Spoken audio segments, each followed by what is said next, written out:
Discipline is not something imposed from the outside, but the power to keep a promise with oneself.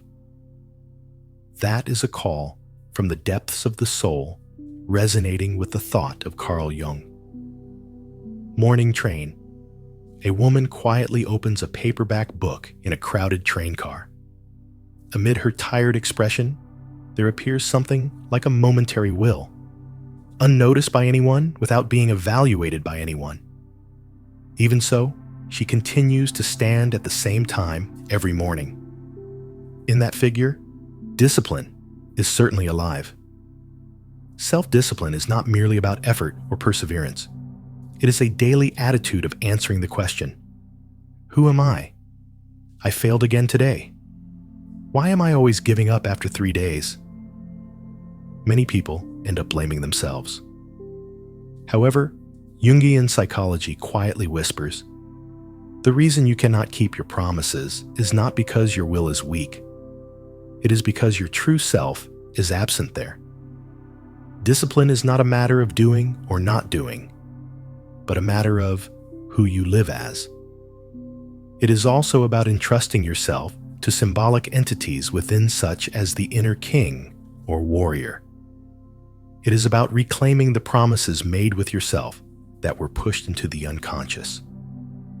In this video, we will unravel the deep psychological structure hidden in the word self-discipline, a story of inner division and its integration that you may not have noticed until now. Would you like to gently touch that core? If this content resonates somewhere in your heart, please share your thoughts in the comment section. We would also deeply appreciate your subscription and likes on the Wealth Side channel. In our culture, there is a deeply rooted belief anyone can change if they make an effort. Success will come if you just keep up the habit. Indeed, the ability to be creative and persistent is important. However, when faced with issues like, I can't keep it up, I quit easily, or I hate myself, there is a deeper structure at play. It is an issue directly connected to the question, who am I? An identity issue. Jungian psychology teaches that when a person changes their behavior, they must first confront the images rising from the unconscious. Unless you consciously speak to yourself, saying, I am a disciplined person, no matter how hard you try, your actions will sway between will and emotion and eventually collapse. The discrepancy between identity and everyday self-discipline. For example, even if you want to continue the habit of taking a walk early in the morning, if you don't have the self-image of, I am a morning person, a disciplined person, you will easily betray yourself on slightly tiring days or rainy mornings. Herein lies the essence of the problem. It is not that effort fails, but that there is no disciplined self within the self, which is why it cannot be sustained. It's like a house without a master inside. If there is no one at the center of the household, no one toward whom life is directed, actions become aimless and cannot be controlled by will or emotions. Jung described such division as the separation between persona and shadow. Aside from the outward-facing mask, persona, the disconnection with the true self existing as the shadow is the fundamental structure that obstructs the continuity of self-discipline, inner division, and the function of the shadow. The shadow repressed into the unconscious controls your actions without you realizing it. I'm tired today, so let's stop. It's fine, I'll try again tomorrow. These voices are often not mere laziness, but the voice of the shadow. The shadow is a part of yourself that represents past pain, fear, and failure, and it seeks to maintain the belief, I am a person who cannot keep discipline. In Jungian psychology, dialoguing with the shadow is the key to transformation. That is not merely denying or suppressing the shadow, but first listening to its voice. Then, understanding the beliefs and pain hidden within and accepting them. Only at that moment does the shadow reveal its form and open the possibility of integration. Archetypes and the process of self-integration. Here appear archetypes such as the king, warrior, and builder. These are original forms that symbolize order, self-governance, and direction. If these are suppressed, self-discipline collapses and the soul becomes exhausted. To regain proper self-governance, these symbolic beings must first be brought into awareness from the unconscious. The inner king is the will to bring order to one's life. The inner warrior is the courage and ability to keep promises with oneself. The builder is the structured thinking that actualizes a future vision. When these archetypes are integrated, self-discipline is no longer a mere habitual action, but becomes a way of life chosen by the soul itself. The necessity of reconciliation with past pain and failures. Behind the resistance many people feel toward self-discipline lie repeated experiences of denial, ridicule, and failure in childhood. Memories like, even if I try hard, it's not appreciated, or even if I grow, I won't be recognized, are unconsciously stored as fear of discipline. Trying to overcome that with mere perseverance is like groping through fog. Jungian psychology places importance on integration through healing, facing pain, forgiving failures, and carefully embracing the memories found there. Unless that process is undertaken, discipline remains superficial, separated from one's deeper intentions, a profound relationship with time. Another core aspect of self-discipline is reverence for time. Time passes and never returns. To honor the present moment and uphold the rituals you've set for yourself, that becomes an expression of trust in both time and yourself. Morning walks, writing a journal, meditation. If such acts become rituals that align the heart and mark one's life, they cease to be mere duties of things you must do, and become prayers, a way of saying to yourself, I choose to be this person. Self-discipline, the immune system of the soul. Finally, we arrive at the insight that self-discipline is the immune system of the soul. When discipline is lost, the mind must confront regret, self-loss, and emptiness. Just like a body with low immunity is prone to illness, the soul too becomes defenseless. However, if self-discipline is the soul's immune system, then it is both light and resilient. Gradually developing the ability to keep promises with yourself builds a spiritual bulwark within, becoming the power to reclaim your life. In Jungian psychology, archetypes are universal mental patterns that dwell deep in each of our unconscious minds. They transcend individual memory and are symbolic patterns engraved into the collective soul of humanity through the experiences of our ancient ancestors. The practice of self-discipline, too, is truly understood only in deep connection with these archetypes. The king symbol of order and centrality. The first to appear is the archetype of the king. The king symbolizes order, responsibility, and direction. The image of a king who brings order to chaos and unites divided tribes is reflected directly in our inner world. Self-discipline begins with the awakening of the kingly self and the decision to govern one's own inner kingdom. The moment you decide what to prioritize and what to postpone, a small king's decision is born. Conversely, if the inner king remains asleep, there is no sovereign within, and daily actions are merely tossed about by external stimuli and emotions. The power to have order and assign meaning to your actions that sprouts from the awareness, I am the king of my own life. Discipline is the law of the king, and to break it is to bring ruin to your own kingdom. Fragoli hifrtom mine. The warrior symbol of will in action. Next appears the warrior. The warrior symbolizes the will to protect boundaries and push toward purpose. They do not get swayed by emotions and quietly carry out what must be done. The act of sustaining discipline daily requires this warrior quality. Waking up early, exercising, resisting temptation, living with care. Each is a small act, but to repeat them daily demands the silent will of the inner warrior. However, in many cases, this warrior has been suppressed by childhood experiences or societal constraints. Values like be kind or be cooperative are important, but if taken too far, they suppress the warrior's instinctive energy, resulting in things like, I just can't feel motivated, or I can't make decisions. The warrior is also a being close to anger and impulse. That's why we must not fear this power, but consciously accept it and reintegrate it as the power to act. The builder symbol of structure and planning.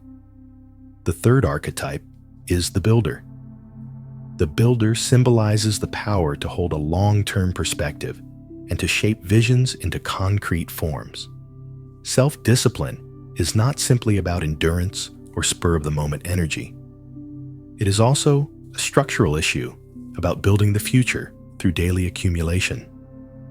For example, writing a journal, managing meals, structuring your time, visualizing your goals. All of these acts are supported by the energy of the builder. To make dreams or goals into reality, this planning ability and the power of repetition are indispensable. When the archetype of the builder is repressed, one often falls into confusion, like I don't know where to start, or I can't see the big picture. On the other hand, when this archetype awakens, even the smallest action gains a blueprint, and self-discipline begins to flow naturally. Mamwaikosaikon, the shadow, the mirror, image of the repressed self. Not to be forgotten is the shadow which has the greatest impact on self-discipline. The shadow consists of all the emotions, impulses, memories, and beliefs you do not want to admit. It often appears in the form of laziness, weakness, anger, and self-denial. For example, inner voices like I'm the kind of person who can't keep things up, or it's impossible anyway. These are not your essence, but rather the cries of your repressed shadow. Unless you face this shadow, self-discipline cannot last. Because no matter how much you try to control yourself on the surface, your unconscious self inside is attempting to break it. To integrate the shadow means to accept your weakness, to listen to your laziness and touch the true desire hidden behind it. The shadow is not your enemy. It is a lost part of yourself. When you understand and embrace it, your whole self will finally emerge. The path of integration. The self as mandala. Jung likened the process of individuation to a mandala. A mandala is a sacred diagram where all archetypes are arranged toward a single center. King, warrior, builder, shadow. Each archetype may conflict, but they all converge upon the core, the self. Self-discipline, too, requires this mandala-like structure. Not just effort or techniques, but building a symbolic order through archetypal integration. That is the path to changing your daily life and restoring the order of the soul. In Jungian psychology, the shadow is a part of the self that has been excluded from consciousness and pushed into the unconscious.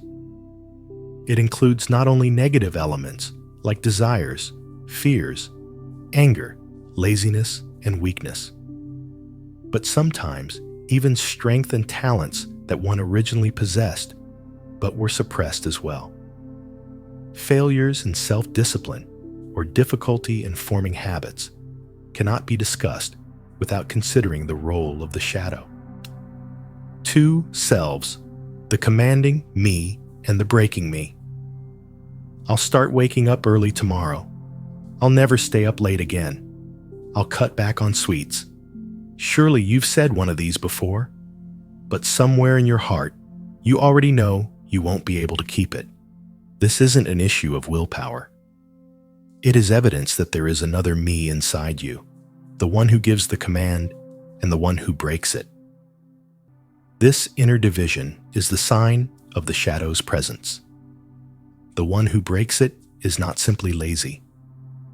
The shadow is a symbol of feelings and memories that had to be severed in order to protect yourself. For example, past experiences like even when I tried hard, I wasn't acknowledged. I endured, but it didn't pay off. I was mocked for living with discipline. These turned into pain and sank to the bottom of the heart and transformed into whispers like "Stop trying so hard." Self-destruction as unconscious resistance. Jung stated that when the unconscious shows resistance to the conscious mind, it often manifests in destructive forms. For example, deliberately oversleeping, forgetting something important on a crucial day. These behaviors that seem like mere carelessness often hide the voice of the unconscious self saying, "You're not that kind of person." This is a form of self-destructive behavior and a cry from the other self within you that denies the disciplined self. At such times, the shadow appears as the inner rebel. But that rebel is not your enemy. He is the one who knows the truth you once had to abandon. In the voice that says, "You don't have to try so hard," or "It's okay to stop, now your true wound is often hidden," or same excuses. The shadow's mask as self-criticism. Many people blame themselves for not being able to maintain discipline. "I'm a failure. My will is weak. I never stick with anything." Such words are the most commonly worn masks of the shadow. It is a shadow disguised as self-criticism. By blaming yourself, you temporarily try to regain control, but in the long run, it corrodes your self-worth and cements the self-image of "I can't do it anyway." Here's what's important. Self-criticism is not discipline.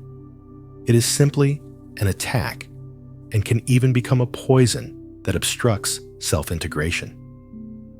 True discipline is about governing yourself, not punishing yourself. What it requires is understanding compassion and a will toward integration. The shadow, as projection, reflected anger and envy. Another typical way the shadow appears is through projection. We find parts of ourselves we can't accept reflected in others. For example, when you see someone living with strict discipline and think, "That's just fake," or "What a boring person," it's possible that your own voice-seeking discipline is being repressed. Or conversely, when you feel envy and get depressed, thinking, "How can that person have so much self-control?" It may be sadness over having let go of your own potential somewhere along the way. The shadow is a mirror. Through the presence of others, it reflects the depths of our unconscious selves. The courage to face the shadow reflected there is the very first step toward self-discipline. The acceptance of the shadow opens the door to integration. Jung said, "This your gold is in the place you most fear. Within the shadow lie the strengths, courage, and pride you once denied. To reclaim them, you must first see the shadow, then listen to it and feel it. One day, when a voice softly tells you, 'It's okay to stop now, don't ignore it,' ask that voice why the owner of that voice will surely answer, 'Because I was scared. Because I didn't want to get hurt anymore. Because trying hard never paid off.' When you can truly listen to those words, the other me inside you will no longer be your enemy, but will begin walking with you as an ally. The essence of self-discipline is not simply a matter of behavior control or maintaining motivation. It is deeply connected with the Jungian psychological concept of individuation. Individuation is the life journey of drawing up and integrating the inner archetypes, the shadow persona, anima, animus king warrior builder, into the light of consciousness. And in this journey, self-discipline is the sincerity to fulfill a contract with oneself and a kind of stance for walking the path of the soul. Standing before the door, the beginning of individuation. Have you ever had a moment one morning when you woke up and felt, I can't go on like this? It was not an instruction from outside nor the evaluation of others. Rather, it was something like a whisper from deep within. That moment is the sign that the door of individuation has opened, and what waits on the other side of that door is the resolve to live as your true self. That is a dialogue with all the denied aspects that were hidden within you. It is by no means an easy journey. Rather, there may be days of confusion, fear, and loneliness. But even so, the journey of individuation is a path that only you can walk. And you who walk it already possess a disciplined soul. Encountering archetypes, carrying the map of the soul. On this journey, you will encounter various archetypes. In addition to the previously mentioned king warrior and builder, you may also see symbols like child witch sage and traveler appear in your dreams or daily life. These are not coincidences, but maps of the soul.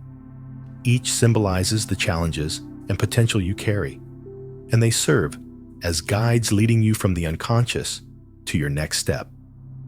For example, you find yourself lost in an old shrine in a dream.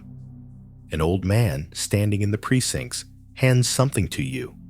He might be the symbol of your inner sage. When you listen closely to the voice of that sage, you may find the courage to confront the pain you've been avoiding. Integration with the self. The journey toward the center of the mandala. Jung positioned the final goal of individuation as integration with the self. Here, self does not refer to mere ego, but to the totality of the soul, the wholeness of your being. This self lies at the center of the mandala. The mandala is a symbolic structure where all conflicting archetypes and shadows converge toward a single center. That is to say, self-discipline is also the power to draw a mandala, to not be swayed by emotions nor tossed by the outer world, but to stay centered through daily habits and rituals. That strength is the stance needed to walk the journey of individuation.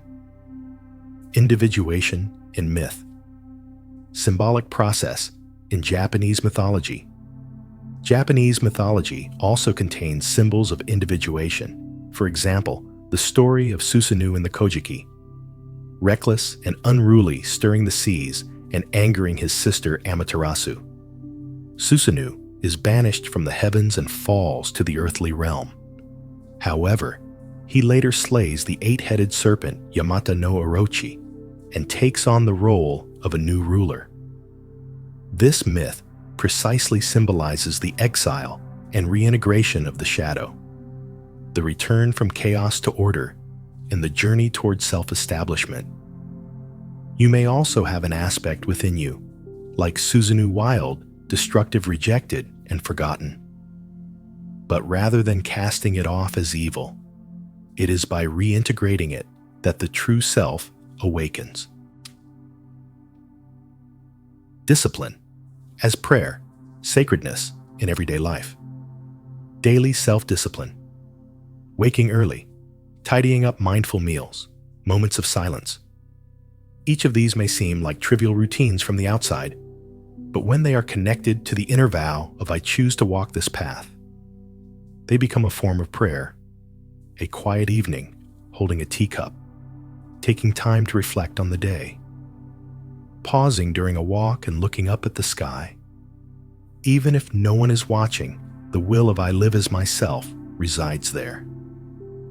Discipline is the doorway to sacredness that shines within the ordinary. By continuing to pass through it, the soul gradually returns to its center. One afternoon, as you step onto the station platform, in the midst of an unremarkable landscape, a wordless sensation rises up: the sunlight on the floor, the movement of someone closing a book beside a vending machine, the wind passing by. In such ordinary moments, there may come a moment when you stop and wonder, where am I headed right now? This is not a whim or passing thought. Rather, it is a mythic question rising from the depths of the soul. Jung once said, "We live in stories, but most of us do not know which story we are living." The act of self-discipline may also be an attempt to clarify the story I am living, not just to live efficiently, not just to avoid failure, but to touch the unseen center and ask, what kind of soul am I walking this life? As our ancestors answered that question in the form of myth. Myths are not ancient tales. They are structures of living dormant in the deep layers of the psyche. When you stop and quietly steady your breath today, you are already a resident of myth. For example, when you pick up a promise that had been broken, when you try once more to change your behavior little by little, unnoticed by anyone, when you hold a habit you once gave up as a small prayer again. All of these are reconstructions of the inner myth. Self-discipline is not a rule. It is a journey of rewriting the lost syntax of the soul with your own hand. Amid the repetition of daily life, finding the structure of your own story and nurturing the determination to live as its protagonist, this is one form of ritual. The heroes who appear in myths were not strong from the beginning. They struggled, erred, fell, wandered, and then stood up again. Within you, too, there is a king still asleep. There is a warrior who has remained silent, a builder once rejected, a child once denied, and the shadow you have distanced yourself from. To call them back again, converse with them, and live in reconciliation. That is the myth called individuation. At the center of it stands none other than you. And this journey may not be recognized, praised, or even understood by others. But still, it is a journey you must walk, because it is a story only you can walk.